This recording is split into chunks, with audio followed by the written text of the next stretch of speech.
Hi, and welcome back to another episode of A Human Side of AI. My guest today has been at Austin Community College for 12 years. She advises students on their academic paths, and in her other role, she runs all the marketing and communications for Texan, the Texas Academic Advising Network, a nonprofit that serves advisors across the entire state of Texas. Two completely different jobs, one person, and as you will hear, they're a lot more connected than might seem. Jennifer is someone who I've known for years, and I was really curious to get into how she's using AI across both of these worlds and what she's seeing her students use it. What she shared about the catch-22 of advising in an AI-shaped job market stopped me mid-conversation. This is the human side of AI. I'm Flora, and this is Jennifer Browning. Let's dig in. Thank you so much for being here. We go way back, and we actually met at Austin Community College years and years ago. And you have really grown and expanded your professional career there. So for people who don't know you, how would you describe your life, and what does that look like right now? Like, where are you calling from, and what do you do professionally? What do you do personally? Tell us a little bit about that.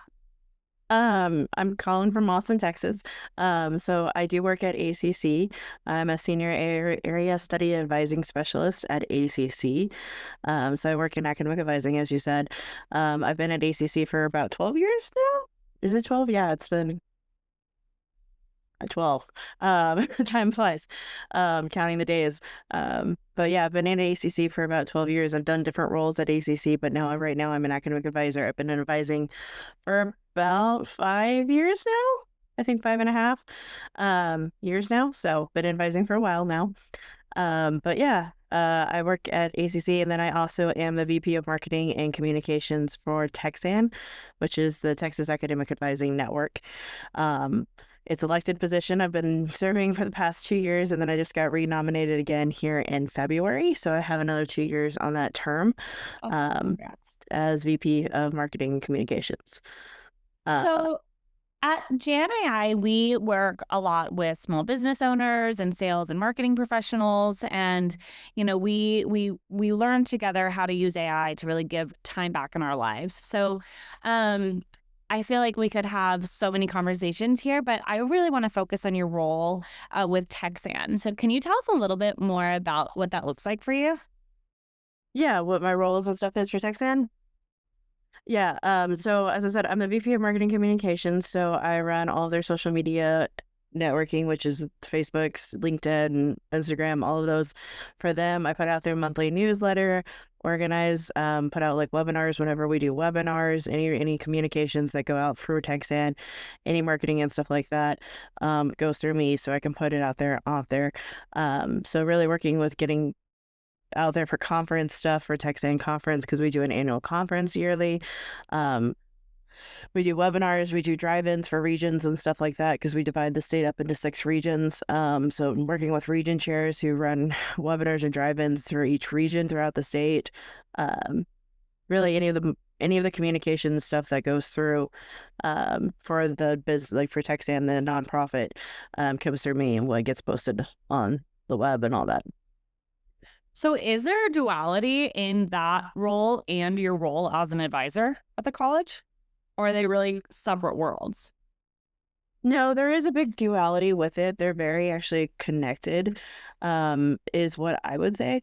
They complement each other very much, because like advising, it kind of keeps you grounded because you work with students, and like gives you that insight of like real challenging of what people are facing. And you also get an insight, like if students are facing this challenge, most likely advisors are also facing this challenging in the world. Like things are going on and stuff and affecting who people are. So it definitely gives you an insight of like, if this person's going, if this is happening to a student, it's probably happening maybe to an advisor as well. Hey, your parent got sick. I bet somebody out there, somebody else's parent got sick. That's affecting them, how do they do their job and stuff like that. So it does give you like a perspective into like other things that are happening in the world and people and stuff like that. It also gives you like support. You support students a lot with their issues and stuff like that, but we're also supporting advisors and Texan, and that's the duality of it is like you get to see what needs to be supported by supporting students, but also supporting advisors who are going through the same thing of supporting students. So they do kind of intersect with that. Everybody needs support in juggling it, essentially.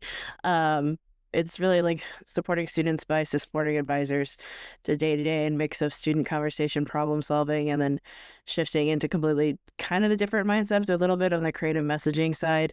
But it is all there eventually to support both demographics, both the advisors and students. But it is a little bit different on like the creative side versus the students conversation side.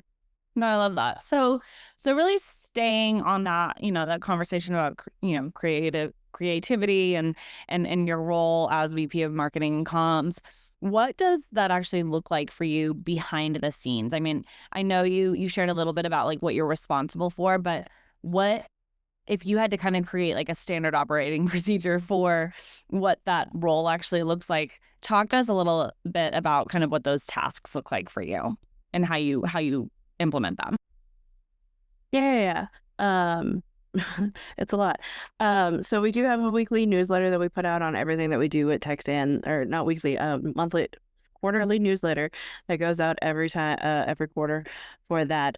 And then we also solicit, because we do scholarship opportunities for TechStand for like students that are publishing their works for dissertations and stuff like that for higher education. So we also put out a journal of public work as well throughout the year. So not only we're doing monthly newsletters of everything that's going on between like regions and the state with stuff like that. So we publicize that on a quarterly basis. So generating the newsletter, also just publishing other things that are happening within the network. So we also have a mentor-mentee program that goes on through TechStand, connecting advisors to advisors.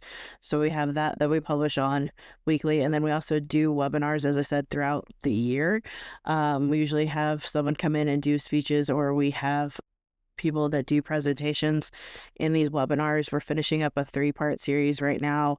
I think it's May 1st, actually, this Friday, is the part 3 series. So advertising that, getting people in the network to actually engage and want to attend these webinars and get that professional development with TechStand, and like creating that advertisement of like, hey, this is going on. Posting it on the website, getting out the medium, making the flyers and stuff like that, and actually showcasing what the webinar is going to be about, and getting that message out is really what I would say day to day is. But like creating content is what it comes down to, is creating content for all the social medias and stuff and getting communications out. No, I love that. And I love that there's like so much crossover, that because even though you're in this very niche space, I mean, I talk to so many small business owners and they're just doing the same thing, right? They're just trying to get the word out for their product or their service, right? So, kind of going back to this like niche that you work with, what do you think about reaching people and getting those specific audiences to show up? Like, how hard is it to get them to show up, or like Yeah, like how do you target just that specific audience that you're looking for? Because it's not like you're not throwing a wide net. You're really looking for other advisors, right? In higher education, that feels pretty niche if you're outside of that world. It is pretty niche when you're outside of that world. Like, there's definitely some challenges with it, especially like with our conference and like getting institutions to pay for some funding and support for the professional development and stuff like that. That's definitely a niche. I mean, a lot of what we do is like word of mouth. TechStand is a 33 now, we'll turn 34 in February. So we are almost a 30-year organization and stuff like that. So we do have advisors that have been working in advising for 30 years and plus, past presidents like recruit people and stuff like that. So we definitely use a word of mouth. Somebody has heard of TechStand usually at a university, and they'll be like, oh, hey, did you hear about this? And they'll end up connecting and stuff like that. And we end up building like the email databases and stuff. Like, even if you leave TechStand, we still have your email on file. So we send you an email letting you know if you want to join. But a lot of it is word of mouth and like connecting that way with other people that have had experiences with TechStand and sharing their stories. it's also trying to capture that audience and talking to people, but it is a lot of word of mouth of other people that have worked in revising at some point, spreading it, of connecting and stuff like that, to try and build this community. No, word of mouth is like the best compliment you can have, right? Yeah, exactly. I was Oh, gonna what were say, you about to say? no, I was gonna say we're also registered connected with Nakata, which is like the global community of advising. And then like we also partner with TACUSPA, which is the Texas Association of College University and Student Personnel Advising. Like we cross conference we sponsor their conference, they sponsor our conference. We usually try to go to Nakata. We've got a Nakata rep on our board. So like we also do the global community as well. And then we also try to capture like graduate students that are graduating who are trying to go into higher education, get the word out there too, and table them as well, besides just the word of mouth at universities. So like any business or any service or any product, like you guys have an ideal customer profile. And it sounds like you actually have more of them than I would have thought. So, talk to me a little bit about like where AI has shown up for you in this work, and are you using it to promote or to write or plan or organize? Like, what does that look like for you guys, or for you particularly? Yeah, no, AI has definitely become definitely a tool in my workflow, at least. Especially with like brainstorming and like reflecting ideas, to help generate content, like ideas and stuff like that. Messaging, making sure the messaging is like the most messaging and like the best way to communicate and also reach your target audience, because there is such that niche marketing and stuff like that. You want to make sure that the hashtag hits on their social medias and stuff like that. And it is something that they would actually want to see. But like just mapping out our marketing campaigns, the timelines of the campaigns, when do we need to release this to make sure we have people registered by this time. Both Kind of that's like a work back schedule, like creating a yeah, work back schedule for you. Oh, I love exactly. Creating a whole schedule and stuff like that. But yeah, really that's for TechStand, and then like also both for advising, like creating a timeline for case management and advising as well, and like when you need to send it out. What's going to generate the most clicks. Especially because like I think now they're limiting businesses on like only having 5 hashtags when they post sometimes with like Facebook and Instagram. So like what are those 5 hashtags that are going to hit the most with it? Also, like a lot of editing, sometimes they can give you creative ideas like, okay, what if you did this? So sometimes AI plays into that. But it really just like speeds up the process and like gives you a starting point where you can build that spark or like build off of it, either both creatively and content, like what's the best caption that's going to hit the most audience and when's the best time to send out that post or whatever to capture it. Or people are playing on their phones the most at lunch break while they're working and advising, or is it really they're only going to check social media at nighttime, so do you need to only post at night? really using it as a strategist. Yeah. I love that. What has surprised you personally about using AI in marketing? And in this particular marketing role that's outside of your full-time job? Ooh, I would say honestly the biggest surprise is how much like mental load it reduces, and how much mentally like you don't have to be. I mean, honestly, the caffeine coffee hasn't kicked in sometimes. You don't have to be that creative brain sometimes. It gives you that instant person to like bounce an idea about it. You don't actually have to have somebody in the room to bounce that idea about. You can be like, hey, what if I did this? And it'll show you like this is what it's gonna look like if you did this. It's really like having the luxury of like sitting down with a clear mindset, but you're not having somebody to bounce that idea about if you're not clear about it. It bridges that gap. It gives you momentum on days like when your energy is focused elsewhere. So if like my energy is focused on advising and I don't have time to be creative, it gives me that opportunity, like helps me get into that creative mindset faster. It gives you that easy start. It's definitely most valuable like part is like having that bounce back of like if I have to focus on advising for ACC stuff and then switch over really fast, something to bounce an idea, creative idea off of. AI is there to help. I love what you said there. Just like it kind of gives you back your time to really jump from role to role, where like you don't need that like amp up space, that warm up space. You're kind of able to just like prompt it and then get you in that space immediately. And like, what an opportunity to give yourself some time back. Yes, exactly. And so I was like, it definitely mental load. It gives yourself your mental load of like your time back and stuff like that. Um, and it's like you picture like an old, like when you're in a conference room with somebody, you usually have that one-on-one back with somebody, but now can you actually get somebody to sit down and their time valuable as well? But instead you just have a computer that can bounce those ideas off of it. Instead of having to have a face conversation with somebody, pull them away from their project. It gives you that mental load of like, hey, what if we did this? But what if you did that?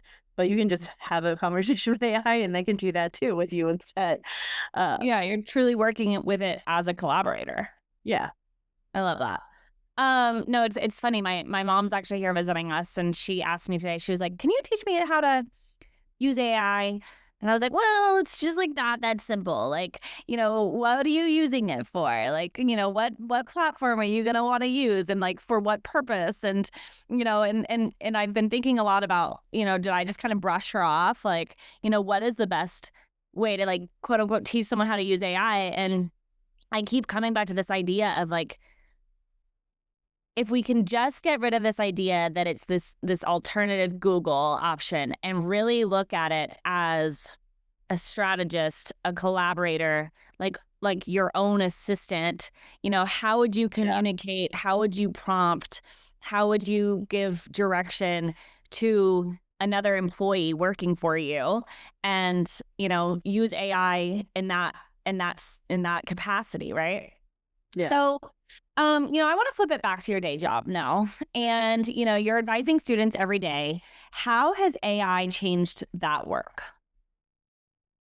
Um, it has, but very like subtle. Right now it hasn't changed too much in the day-to-day stuff. I mean, it does help like drafting emails clearer and stuff. Like it'll help simplify the information to students because like I think it's clear on my email, tone of voice and stuff like that. An email can be very different, especially with students. Some students have different backgrounds. Some need it to be very, very clear step-by-step instructions. And just making the complex process is a lot similar in that terms. It really hasn't replaced any part of advising just yet. I feel like it's definitely coming, and we're on the lookout for that and seeing what it's going to be and what AI is playing. And that's really one of our hard topics that we talk about even at TechSan and the conference is like, where is AI going to play eventually in advising? We're still trying to figure that out, but we know it's coming. It's going to have to play a part because AI is on the rise and stuff like that. But it hasn't replaced anything right now that we like. It's not at ACC, or I haven't heard from any other people at TechSan or in the network of TechSan about AI operating at their school or anything, but I know it's coming at some point. But really like more subtle ways like crafting those emails, organizing, getting that caseload management like schedule set and stuff like that. How to get people to click on their emails. That's the biggest hassle with students is like actually getting them to click on the emails because they get so many emails. So like what's the best subject line? And we tend to see like to find that if you ask a question like how are classes going, people will click on it, or are like as long as you end the subject line with a question, that usually engages students more. So like learning that was a process, but that was thought through AI is like more questions we asked through subject lines. So like coming up with those just to get students to click on those emails and actually read those emails, is what I would say. Point. Yeah. Good point. So talking about your students, how are you seeing them use and talk about AI? And are you seeing them use it in ways that impress you or concern you? Both, honestly, both. I've seen students do it in a very creative way. Like I've seen them break down concepts and like have them make study guides. Like, hey, I don't know what to study. Make me a study guide for this test, or write a practice test. If they do have a study guide, write me a practice question, create those question banks based off the study guide. What would be asked? And they can use it as a study tool for that. Or they've used it to build me a study schedule. I work this many hours, this time and stuff like this. How do I optimize my day to study and sleep and all of that? And they built their own schedule that way too as well. It's really like learning how it to support them instead of using it to do the learning and stuff is the biggest thing. That's where we see the drawback, is that people will try to use AI as their own work, which is not what we want. That's really the thing. Like I've had a student who I have a computer science student who's actually built his own AI program to write his programming homework, but he's still not writing the program when it comes down to it. He's not learning how to write the program. He may know enough to write the program, but when it comes down to it, he is not actually writing the code. I mean, but he's a plot. I mean, to me, that's kind of like It comes up that one. That one's pretty cool. it comes up as a debate. Technically, you're not writing the code, but you did write the code to make the code. So it's a big argument. Still getting what he needs. Is that cheating? Is that not cheating? There's a gray area, but when it comes down to it, technically you didn't write the code, the computer did. So I've seen the good things and I've seen the positive. I think we're still kind of honestly figuring out what good use really is in higher education, what practice it is. But I do think as long as you use it as more of a tool and use it as a way to study material, you still need to do the learning, you still need to do the writing, but you can use it to make those study guides and use it as those practice things, create those fake tests and stuff like that for students. But don't pass AI off work as your own is what it comes down to for assignments and stuff. That's fair. That's fair. So you kind of touched on this, but as someone who guides students on their academic path, how do you talk to them about AI as a tool versus AI as a shortcut, like you mentioned? Yeah, I mean, I think it's really terms of ownership. I think it is a tool. Think of it as a tool, not as AI is going to be doing the education part of it. AI is not there to understand you. You need to understand the better ideas. You can keep using AI past when you pass a class, but you need to know enough to, as we said earlier, bounce off AI. You need to know this is what I need for the creative stuff, but that stuff. So you still have to do the education part of it and the learning process. When it comes to shortcuts, you can use it to study. You still need to be the one saying, am I actually learning this, or am I just turning something in that AI made? Make that distinction there. Yeah. Fair. So you've been, quietly building something really impressive over the years, and that's your skill set, that's your career, that's these additional responsibilities that you've taken on. And what do you want people to know who are watching your career, or even listening to this and thinking, where are you headed with this? And I know that's kind of like an open-ended question, but I'm curious personally and professionally. I'm curious as a host on a podcast, but also as your friend, where do you see your career evolving? And is that more on that academic side or that marketing side? And talk to us a little bit about that, if you don't mind. Yeah, for sure. Honestly, if you straight out ask me, I don't know what's going to happen in the 5 years, but I do really want intention to be intentional and really growthful about what's next and stuff. Even if it doesn't always look loud or lenient or linear or whatever.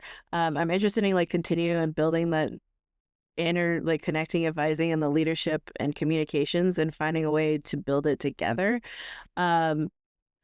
Really just to build a stronger community and have more meaningful work. I would like to move up into advising into a management role at some point. Or maybe marketing is where I want to head, but I really, even if it is marketing in the college, something, but definitely moving up in higher education is my ultimate goal. I don't have every step mapped out or what direction and stuff like that, but definitely creating an impact and not just with what I do now, but keep building on that and helping others.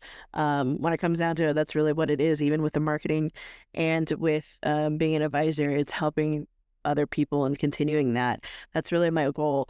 Not clear on how that is, but as much as I can help, if it is in a management role, if it is in marketing, but just helping people is really where it is, and making lives better, and how much I can help other people with it is what I would say. I love that. And, I love that you mentioned helping people. So, what what tech stack has helped you? Like, what are your go-to AI tools? Ooh. I mean, I'm probably a classic person and do like I would say ChatGPT for sure. I mean, that's a classic, and most people a lot of use that. I mean, has a great AI function too. Even Canva has a good AI function in like generating content for marketing. Like if you want to see an image or whatever, they can also create it there too as well. Um, there's I can't think of the name. There's another platform that I use, but it's like saved on my screen, and now I can't think of the name right now. Okay. It's just like you save the link and you just like, yeah, click there. It's there. Um, but yeah, ChatGPT, Canva has some AI content stuff, creating images and stuff like that. I mean, Google's got an AI search now. Like everybody's got an AI search and what they'll put out there. Um, I think Facebook and Instagram have AI. Like everybody's got an AI platform at some point. But yeah, So using all of the different types. where do you see yourself growing in your, your AI use and how you're using AI and both of your roles? I think there's a lot of growing use for it. I think the more we're learning about AI, the more um, we can use it and like what we can do, what we can bounce out of it, like what prompts you need to use to get the right answer and stuff like that, and learning that from AI and knowing where that is. Like there's a lot growth with it. Um, Totally. it's interesting. It's kind of a catch-22 with us on the AI and advising side because like right now, in the state of Texas, we're looking at a 7-8% unemployment rate for computer science majors, but we're advising these people to take computer science classes. So like you're definitely forcing them, hey, you should get better at programming AI stuff because AI is the future, but also the AI is actually hurting them in advising. So it's a catch-22 system with that, where like you want to encourage them to do it, but also there's a downside in employment for computer science because of AI taking Wow. it. Yeah. So it's a little bit of a catch-22 system. You're advising students to do this major, but there may not be a job market. You're hoping there's still going to be a job market with AI. So that's also fun as well. Kind of navigating like kind of the heart versus the head. Yeah. And I'll tell you something. I was so excited to figure out. I mean, I'm in this space. I am sitting right here to some, AI thought leaders, and I am still like in the 1950s, right? In so many ways, and which is fine. And I love really just everyone kind of at their own pace, right? This week though, so I personally did a switch from ChatGPT to Claude, and I did it honestly more for like values. I but that's aside from here. But it was very easy to just like prompt my ChatGPT to train my Claude. It was super easy, the easiest breakup of my life. And so I started using Claude, and I'm kind of like the tip of the iceberg with Claude, right? Because Yeah. I'm not using Claude Cowork yet. Like I'm not really doing nearly as what I could be doing with Claude, but anyway, I'm just kind of using it as a ChatGPT alternative, right?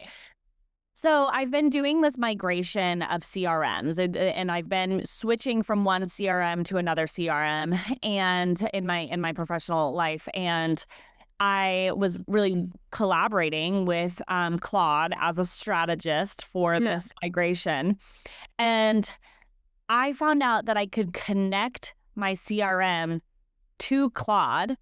And rather than me jumping back and forth into these CRMs, I could literally prompt Claude to make the changes in this CRM for me. And I can't tell you like what a win that has been for me. Like I can literally, like, I don't even have to log in to HubSpot for me to look at my tasks, move deals to opportunity. Like it's been just such a game changer. And I feel like I'm so behind in times in so many ways, because it's like so many people have their AIs integrated into their, different platforms. And this was the first time I've done it. And I'm like so excited about, what else I could have it just jump in there and do with obviously with my with me holding its hand, right? Like I'm obviously not gonna like be like send all the emails. But learning how to prompt AI to do that is the biggest thing right now. It's like learning how to do that. yes, How do I yes. prompt AI to get the most out of it? And honestly, like taking that risk too, right? Because I if you had told me like, oh, you can connect it to your CRM, I kind of would have been like, I don't want the robots messing with my CRM. But I don't want to mess with my CRM. Like I would so much rather just like ask my AI assistant to do the thing I want done in said CRM. I mean, it's just been like a game changer. And honestly, I just wanted to share that with someone because I'm so excited that I'm finally using it in this kind of this level up. That's the thing. Like, there's so many different avenues and use for like what you can do with AI. We're still learning as it is a process, and like I would say both of us are pretty tech savvy, and we're still trying to learn out of it. So obviously, this generation is going to be way light years ahead of us when it comes to AI. They're going to be a pro, just like we were like scared of the internet. But like we're still trying to figure it out, so we understand it and we can maximize it. But I know like next generation is going to just be like, this is a piece of cake. But that's the biggest thing right now is like learning how to use AI effectively across the board, just for everybody. Yeah. Yeah. Well, I don't think there is like that cookie cutter. I don't think there is an AI for everybody, right? I think it really, like, even going back to that conversation I had with my mom, like, well, I can't just like teach you how to use AI because, like, what are you using it for? And like, what do you want to use it for? And let's kind of start from that. So, anyway, well, thank you so much for joining me today and sharing, how you're using it in both your professional worlds. And I'm excited to see kind of what sparks, what this conversation sparks in you. And best of luck with everything and in both your worlds and all your worlds. And I appreciate you sharing your journey with us. Thanks, Jen. I appreciate it. Talk soon. That's it.